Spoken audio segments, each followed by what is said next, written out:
بسم اللہ الرحمن الرحیم۔ دیکھتی آنکھوں سنتے کانوں، آپ کو محمد عمران کا السلام علیکم۔ آج ایک تحریر بہت اچھی تحریر ہے، تھوڑی سی طویل تحریر ہے، لیکن اس کو آخر وقت تک سنیں تو آپ کو بڑا مزہ آئے گا۔ بہت چیزیں ایسی ہیں جو ہماری سمجھ میں آئیں گی۔ انگریز شیروں کے قاتل۔ انگریزوں نے ہندوستان میں شیروں اور وائلڈ لائف کا قتل عام کیا اور تقریباً 80,000 شیروں کا شکار کیا۔ آج اس افسوسناک معاملے کی مزید پہلو پر بات کریں گے، یہ سب کیوں کیا گیا۔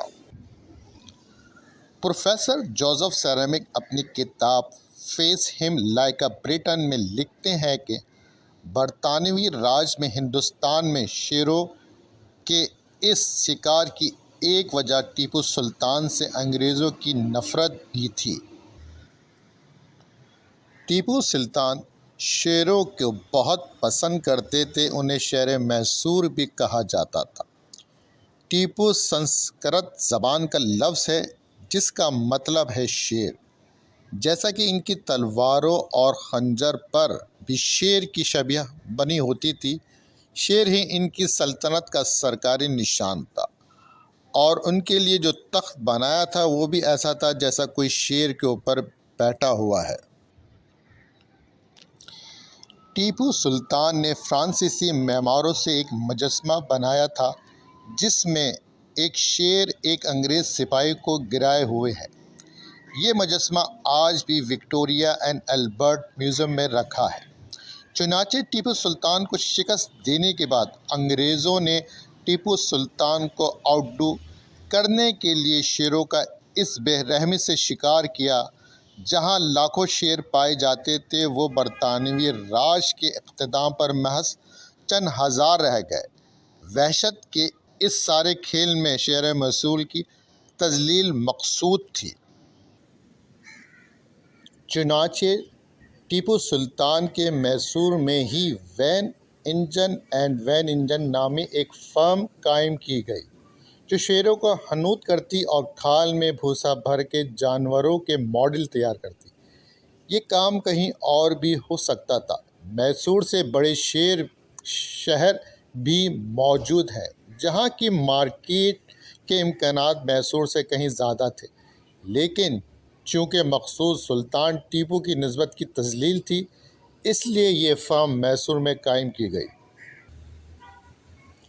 میسور میں یہ وحشت کا یہ کھیل کتنی شدت سے کھیلا گیا، اس کا اندازہ اس بات سے لگائیں کہ صرف اس ایک فرم نے 43,000 شیروں اور 30,000 چیتوں کی کھال کو پروسیس کیا۔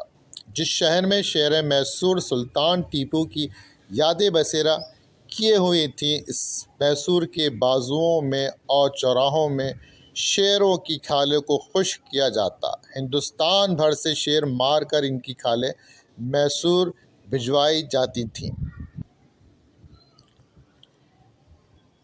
یہی نہیں بلکہ سلطان ٹیپو سے جڑی ہر نسبت کو ذلیل کیا گیا۔ وائسرائے نے اپنے کتے کا نام ٹیپو رکھا اور پھر انگریزی ڈپٹی کمشنر نے اس رسم کو آگے بڑھایا۔ ٹیپو سلطان کی ریاست میں صوبیدار کا عہدہ گورنر کا عہدہ ہوتا تھا۔ انگریزوں نے ایک لیفٹیننٹ کے ماتحت عہدے کو صوبیدار کا نام دے دیا۔ ٹیپو سلطان نے سلطنت عثمانیہ کے خلیفہ سے مدد چاہی تھی۔ انگریزوں نے حجام کا نام خلیفہ رکھ دیا۔ ٹیپو سلطان کے دربار میں پگڑی کو عزت اور فضیلت کی علامت سمجھا جاتا تھا۔ انگریزوں نے نوکروں اور غلاموں کو پگڑی پہنا دی۔ ٹیپو سلطان کے دور میں جمعدار ایک بہت بڑے پولیس آفیسر کا نام تھا۔ انگریزوں نے خاکروب کو جمعدار کا نام دے دیا۔ ہماری فرمانبرداری دیکھیے، ہم آج تک نفرت اور تذلیل کی اس میراث کو گلے سے لگائے پھر رہے ہیں اور سمجھ رہے ہیں کہ ہم مہذب ہو گئے ہیں۔ بر صغیر کی جنگلی حیات کا قتل عام کرنے والے مہربان اب ہمیں سمجھانے آتے ہیں کہ ایک مہذب قوم کی طرح جنگلی حیات کا تحفظ کیسے کیا جاتا ہے، اور احساس کمتری کے مارے ہم لوگوں کے چہرے بتا رہے ہوتے ہیں کہ ان کے ہاں اس بات پر اتفاق پایا جاتا ہے کہ ہم مقامی لوگوں کے مہذب ہونے میں ابھی بہت وقت لگے گا۔ اجازت چاہتا ہوں، ان دعاؤں کے ساتھ اللہ تعالیٰ آپ کے لیے آسانیاں پیدا کرے اور آپ کے ذریعے آسانیاں پھیلائے۔ آمین ثم آمین۔